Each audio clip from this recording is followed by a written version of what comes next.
जम्मू के MM college के बाहर छात्रों का प्रदर्शन, सड़क की जाम, आउटसाइडर्स पर मारपीट का लगाया आरोप। पीएम मोदी ने महिला और बाल विकास मंत्रालय के वेबिनार को किया संबोधित, देश के हर क्षेत्र में महिलाओं की भागीदारी बढ़ेगी।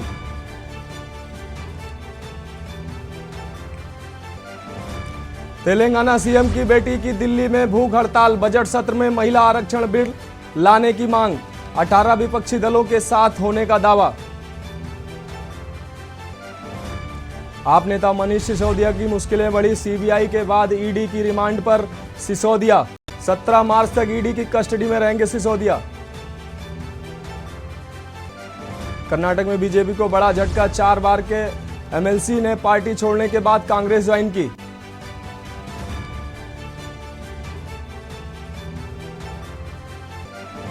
यूपी कैबिनेट बैठक में कुल 22 प्रस्तावों को मंजूरी, बैठक में लिए गए कई अहम निर्णय, खेल नीति को दी मंजूरी, अयोध्या को भी मिली सौगात।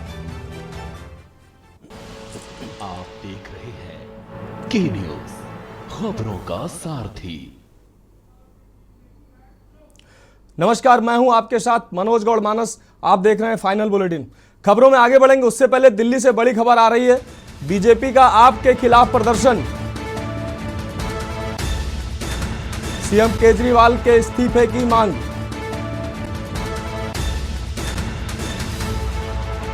नेता प्रतिपक्ष रामवीर सिंह विधूड़ी हुए शामिल। प्रदर्शन स्थल पर डमी जेल,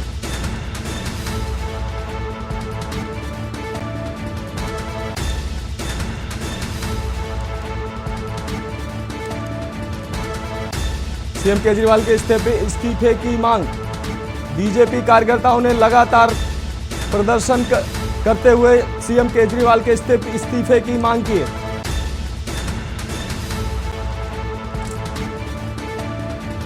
दिल्ली बीजेपी का आपके खिलाफ प्रदर्शन, सीएम केजरीवाल के इस्तीफे की मांग। नेता प्रतिपक्ष रामवीर सिंह विधूड़ी हुए शामिल। प्रदर्शन स्थल पर डमी जेल भी बनाया गया। बड़ी संख्या में बीजेपी कार्यकर्ताओं ने प्रदर्शन किया।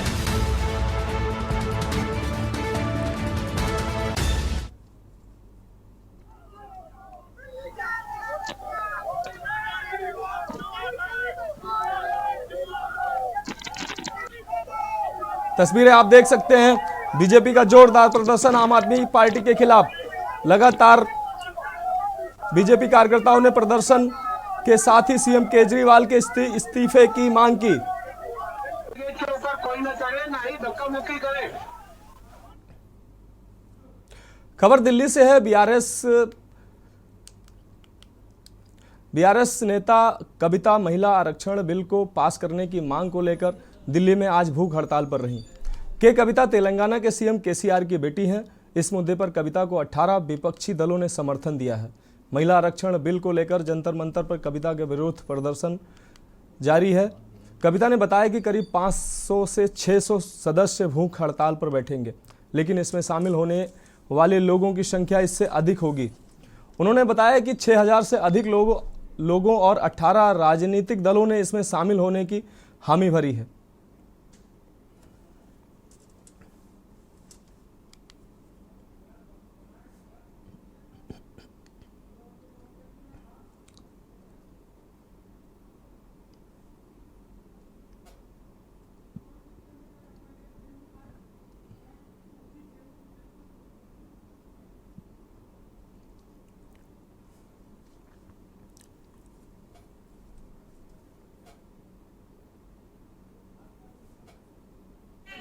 బేటీ పడావో బేటీ బచావో నారీ శక్తి ఇటువంటి గొప్ప పెట్రోల్ డీజిల్ ధరలు పెంచి మహిళలు మరి గ్యాస్ అంటే పెట్రోల్ డీజిల్ ధరలు పెంచి तस्वीरें आप देख सकते हैं।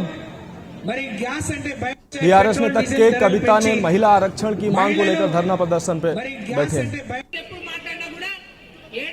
देखिए, ये डिमांड आज की नहीं है, बहुत पुरानी है। लेकिन जो हमारी तेलंगाना की जो कविता मैडम है, जो एमएलसी, वो बहुत पहले से ही ये अपना काम कर रही थी।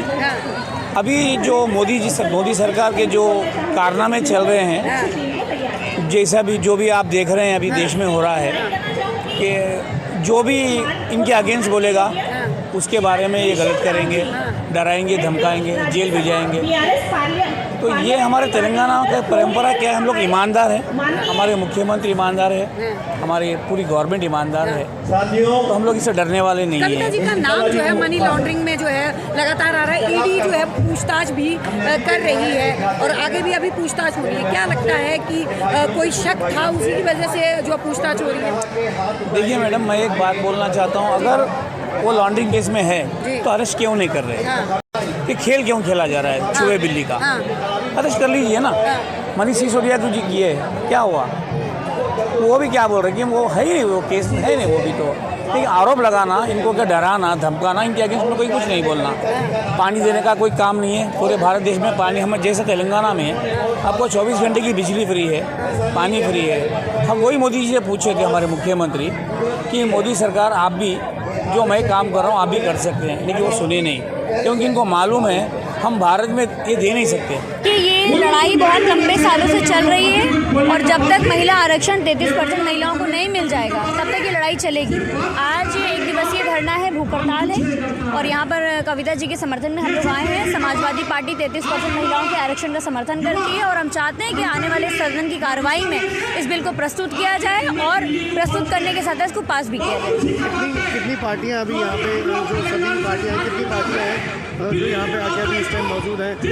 18 से अधिक दल हैं जो यहाँ पर मौजूद हैं और मुझे खुशी है कि सभी वीमेन लीडर आई हैं यहाँ पर और कुछ पुरुष भाई भी हमारे साथ बैठे हैं। हमें बहुत खुशी है क्योंकि हम अपने रिजर्वेशन के अधिकार की लड़ाई सबको साथ में ही लेके लड़ सकते हैं और अगर यहाँ पर पुरुष भी हमारा समर्थन कर रहे हैं तो हमारी खुशी है। कहीं ना कहीं अभी कविता जी का नाम मनी लॉन्ड्रिंग के बीच में आया हुआ था, ईडी की जाँच चल रही थी, उसके बारे में क्या कहेंगे? थोड़ी ईडी की जाँच, मुझे लगता है कि नरेंद्र मोदी जी को अपने विधायकों की, अपने सांसदों की, अपनी सरकारों की भी करवा लेनी चाहिए। देखिए आज के समय में जो विपक्ष है उसके साथ ये सब तो होगा, मनोबल तोड़ने के सारे उपाय हैं और ये ईडी सीबीआई का छापा कोई पहली बार नहीं है। कांग्रेस की सरकार थी वो भी रीजनल पार्टीज के साथ यही करते थे, बीजेपी की सरकार में भी ये हो रहा है। अभी उत्तर प्रदेश में चुनाव था तो अखिलेश यादव जी के साथ यही सब हो रहा था। तो ये सब चलता रहता है। ईडी और सीबीआई कोई बड़ी चीज़ नहीं है, ये तो हमारे लिए पुरस्कार है। जो भी हक के लिए लड़ेगा, लोकतंत्र बचाने के लिए लड़ेगा, उस पर कार्रवाई होगी।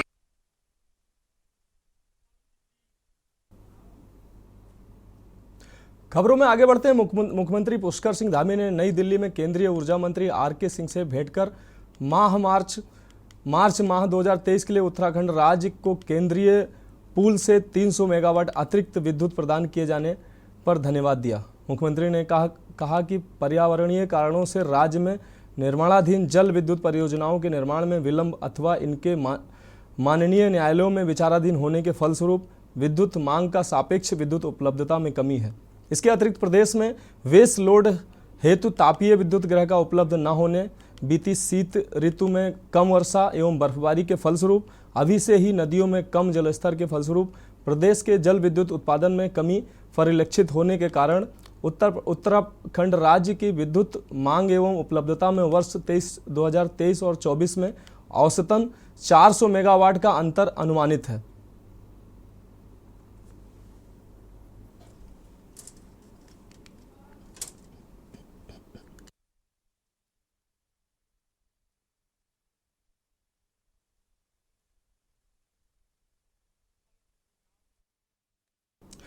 अगली खबर छत्तीसगढ़ से है। छत्तीसगढ़ के मुख्यमंत्री भूपेश बघेल ने आज नई दिल्ली में प्रधानमंत्री श्री नरेंद्र मोदी से मुलाकात के बाद मीडिया प्रतिनिधियों से चर्चा के दौरान बताया कि प्रधानमंत्री जी ने सीएम हाउस भिलाई में आयोजित होली महोत्सव का जिक्र किया।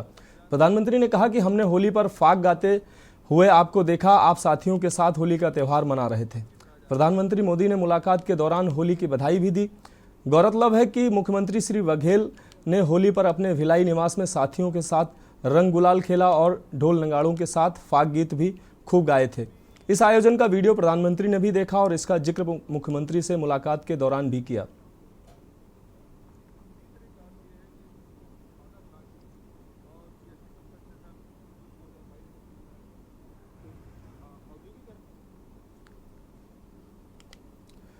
अगली खबर महाराष्ट्र है। पुणे जिले के बारामती तालुका के सुपे गांव में एक एटीएम मशीन को चोरों ने हाईजैक कर लिया और आधी रात को चोरों ने सूपे में इंडिकेस कंपनी के एटीएम को साफ कर दिया।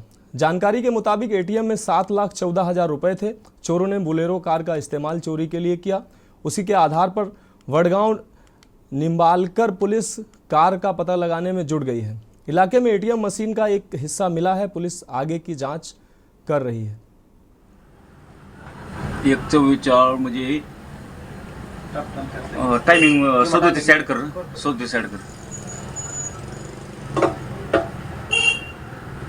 खाली 1:45 कर तिथं 1:42 प्लस हां।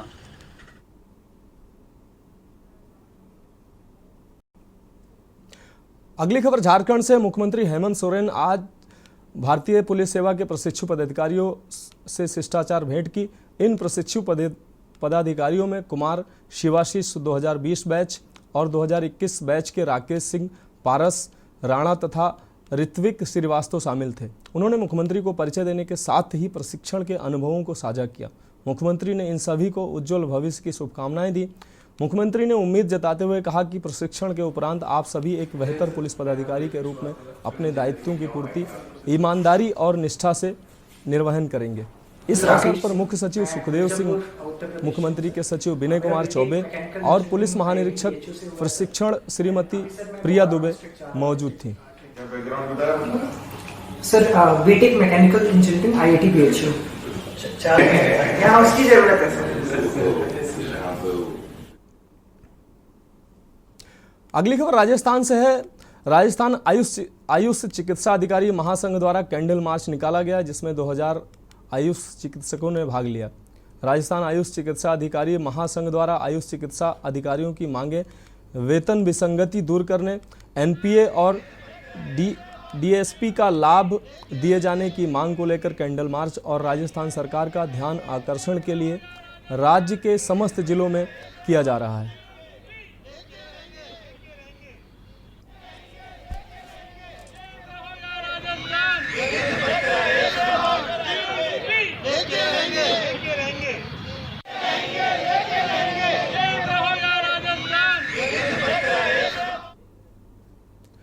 अगली खबर छत्तीसगढ़ से है। छत्तीसगढ़ के बेमेतरा जिले के नवागढ़ के बस स्टैंड में दो पक्षों के बीच जमकर मारपीट हुई। इस दौरान लात घूंसों के साथ चाकूबाजी हुई, जिसमें एक 22 वर्षीय युवक भगऊ यादव की दर्दनाक मौत हो गई। वहीं एक अन्य युवक सदानंद यादव गंभीर रूप से घायल हो गया, जिसे प्राथमिक उपचार के बाद बेहतर इलाज के लिए रायपुर रेफर कर दिया गया।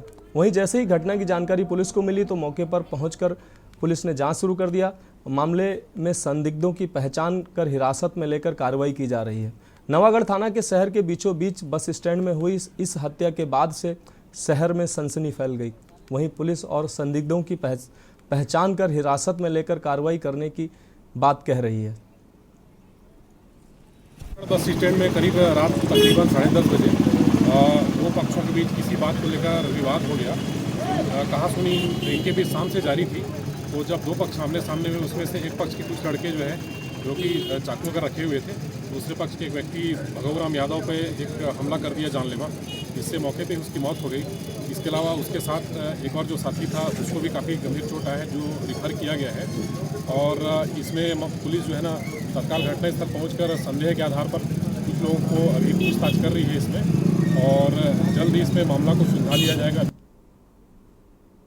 खबर कबीरधाम से है। फरवरी माह में जिले के 3 नाबालिग बच्चियों के साथ अनाचार का मामला सामने आ चुका है, जिसमें एक मामले में जिले के गुरुकुल पब्लिक स्कूल का है, जहां 4 साल की मासूम के साथ बस सह संचालक द्वारा मासूम के साथ अनाचार किया गया। वहीं दूसरा मामला पिपरिया थाना क्षेत्र के शासकीय स्कूल के प्रधानाचार्य का मामला सामने आया था, जिसमें शिक्षक ने अपने ही नाबालिग छात्रा के साथ अश्लील वीडियो दिखाकर अनाचार करने का प्रयास किया था। वहीं एक ऐसा भी मामला सामने आया था जिसमें जिले के नाबालिग युवती के साथ रायपुर के कुछ बदमाशों ने अनाचार की घटना को अंजाम दिया था, जिसके बाद एक बार फिर कवर्धा जिले में ऐसा ही कुकृत्य करने का प्रयास करने का मामला सामने आया है, जहां नाबालिग के परिजनों ने बीते दिनों थाना ककदूर में अपराधी के खिलाफ मामला दर्ज कराया है। मामला है कि 6 वर्षीय नाबालिग को आरोपी द्वारा मिठाई का लालच देकर अकेले में ले जाकर कुकृत्य करने का प्रयास किया जा रहा था, जहां नाबालिग की चीख पुकार सुनकर चरवाहे ने बच्ची को बचाया और सुरक्षित उसके घर तक पहुंचाया। प्रार्थिया ने कुकदुर थाना में आके बताया था कि उसकी 6 साल की बच्ची है जिसे गांव के ही मनोहर बोल ने खेत की तरफ ले जाकर उसका लैंगिक उत्पीड़न किया है। उसकी सूचना पर आईपीसी की धारा 363, 323, 354 और पॉक्सो एक्ट की धारा 8 के तहत अपराध पंजीबद्ध किया गया है और आरोपी को गिरफ्तार। एमसीबी जिले के मनेन्द्रगढ़ क्षेत्र में गोंडवाना गणतंत्र पार्टी के द्वारा कवर्धा में हुए 3 मार्च को झंडा विवाद को लेकर रैली निकालकर कलेक्टर को ज्ञापन सौंपा और निष्पक्ष जांच की मांग की। मांग न पूरी होने पर उग्र आंदोलन की चेतावनी दी गई। बता दें छत्तीसगढ़ के कबीरधाम में शुक्रवार को झंडा लगाने और पूजा को लेकर हुए बवाल के बाद पुलिस ने गोंडवाना गणतंत्र पार्टी के जिला अध्यक्ष जे लिंगो समेत 60 लोगों को गिरफ्तार किया था। इन सभी को शनिवार को कोर्ट में पेश किया गया, जहां से उन्हें जेल भेज दिया गया। इसके अलावा पुलिस ने 140 लोगों को नोटिस भी जारी किया है। हमारे पार्टी वाले पूर्व में उस झंडा का जो अवैध तरीके से उस झंडा को उखाड़ करके फेंका गया था, उसका शिकायत बार बार उस क्षेत्र के कार्यकर्ता लोग बार बार शिकायत किए थे प्रशासन को। उससे आवेदन को लेकर के प्रशासन जो है तो अपना कार्रवाई ना करते हुए एक समय सीमा के तहत तो बहुत इंतज़ार किए। कार्रवाई नहीं होने के कारण से वो लोग जब 20 दिन के बाद उस जगह पर गए शांतिपूर्ण तरीके से, तो वहाँ कुछ असामाजिक तत्वों के द्वारा उनके ऊपर पत्थरबाजी किया गया और सूचना मिलते ही पूरे टीम जो है तो उनको बचाने के लिए गए, तो वहाँ पुलिस प्रशासन के द्वारा लाठीचार्ज जबरदस्ती किया गया। जावरा में अवैध कॉलोनियों का मुद्दा लगातार गर्माता जा रहा है और ऐसे में शुक्रवार को जिला कलेक्टर नरेंद्र कुमार सूर्यवंशी जावरा पहुंचे और उन्होंने कॉलोनियों में जाकर वहां की स्थितियां देखी और जो 9 कॉलोनियों के कॉलोनाइजर मृत बताए गए और जो अन्य 44 कॉलोनियों को अवैध की श्रेणी में रखा, उन पर नियमानुसार कार्रवाई के निर्देश दिए।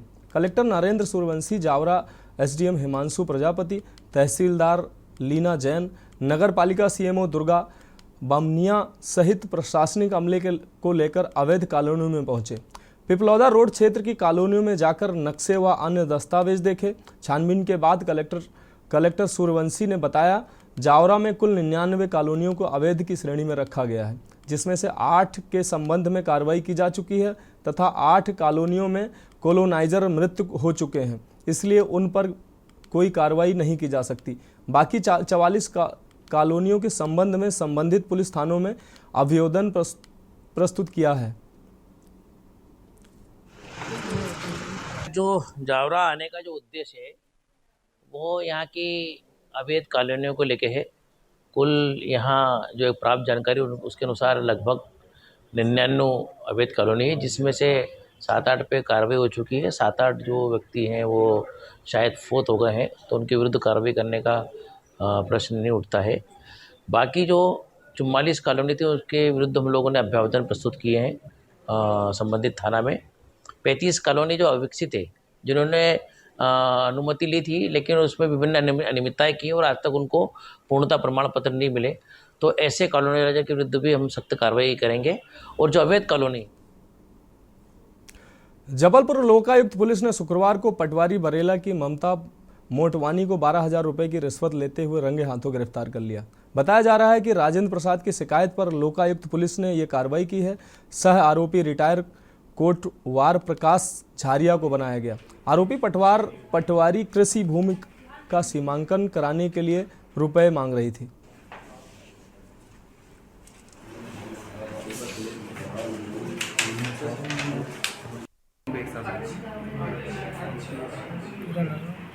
पिछले दिनों 3 तारीख को ये राजेंद्र प्रसाद श्रीपाल करके प्रार्थी हैं, उन्होंने शिकायत की थी कि बरेला स्थित उनकी कृषि भूमि है 1 एकड़ 1 डिसमिल, तो उसका सीमांकन हो गया है, बटांकन हो गया है, बट नक्शा पास नहीं हो पा रहा है। क्योंकि नक्शा पास कराने के लिए पटवारी ममता मोटवानी पैसों की डिमांड कर रही हैं। तो पहले 15,000 रुपये मांगे थे, फिर बाद में नेगोशिएशन होके बाद 12,000 रुपये तय हुए। तो आज दिनांक को 12,000 रुपये लेते हुए उनको रंगे हाथों पकड़ा है। तो ये महिला पटवारी को लोकायुक्त ने रंगे हाथों रिश्वत लेते पकड़ा था। अगली खबर रतलाम से। रतलाम जिले के कालूखेड़ा समीप गांव जड़वासा में ईश्वर लाल अंजना के खेत पर लहरा रही गेहूं की फसल में विद्युत की लाइट फॉल्ट होने से करीब 4 बीघा गेहूं जलकर खाक हो गया। मौके पर ग्रामीणों ने आग पर काबू पाने के लिए काफी मशक्कत किया। आग बुझाने में ग्रामीणों ने आसपास के किसानों ने मिलकर आग पर काबू पाया। ओ बाप रे बाप। वहीं पास में खड़ी गेहूं की फसल जलकर खाक हो गई। ग्रामीणों का कहना है कि आए दिन लाइट फॉल्ट होती है। इस बार सूखी फसल में लाइट फॉल्ट होते ही आग पकड़ ली और फसल जलकर राख हो गई।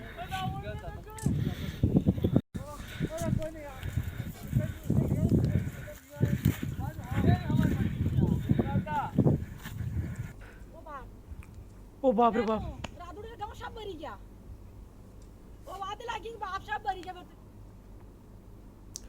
अगली खबर उत्तराखंड से। केंद्रीय रक्षा एवं पर्यटन राज्य मंत्री अजय भट्ट ने खैरना रानीखेत मोटर मार्ग कोसी नदी पर बने 10 करोड़ 77 लाख की लागत से बने पुल का लोकार्पण किया।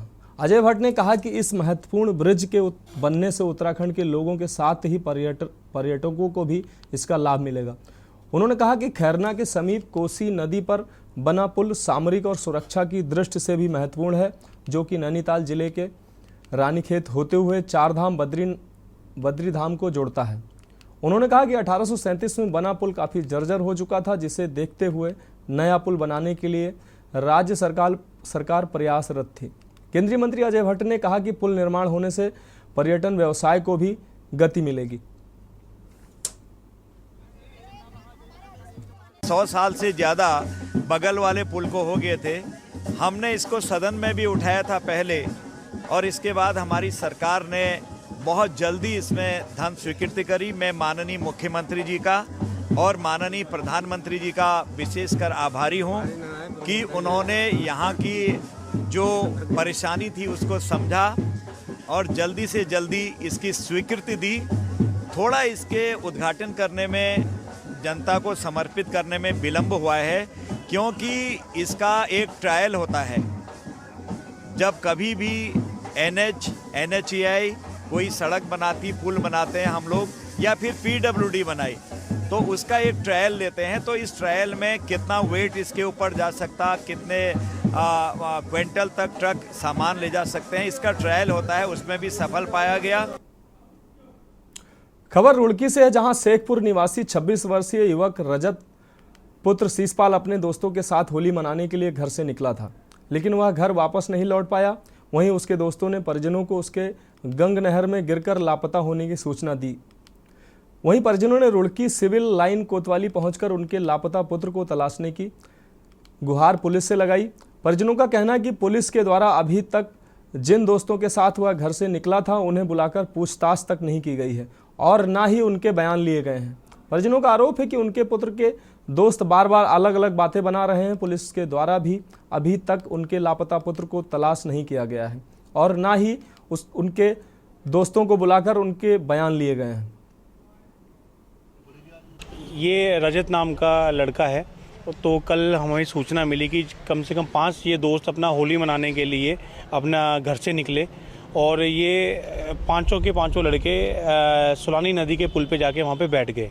तो हमें यहाँ पे अभी ये पूरा क्लियर नहीं हो पा रहा है कि अभी कोई ये बोल रहा है कि वो नहाने के लिए निकला, और जैसे वो नहाने के लिए निकला या ड्रिंक कर रखी थी या नहीं कर रखी थी, अभी कुछ इस चीज़ के बारे में पता नहीं चल पा रहा है। वो नहाने के लिए निकला लेकिन वहाँ से वापस नहीं आ पाया। अभी आशंका ये भी रही कि शायद हो सकता है दोस्तों में कहा सुनी होगी हो, वो नाराज़ होकर कहीं और बैठ गया हो या डर के मारे बैठ गया हो। अभी तक वो घर नहीं आया। हम लोग कल से उसकी तलाश में लगे हुए हैं और यहाँ से पुलिस प्रशासन में भी हमने मतलब बोला है, इनके जो परिजन है ये लोग भी ढूंढ रहे हैं। हम लोगों ने भी उन्हें ढूंढने की कोशिश करी, लेकिन अभी तक कोई पता चल नहीं पा रहा है कि अभी वो कहाँ पर है। मेरा नाम शीशपाल है। ये मेरा बेटा है 26 साल। कल से घूमा है वो, दोस्तों के साथ गया था पर वापस नहीं। कोई बता रहा, कभी बतावा नहीं हुआ, कहने लगा वो डूब गया। जब डूबता तो कम से कम वो कुछ कोशिश तो करते बचाने के लिए।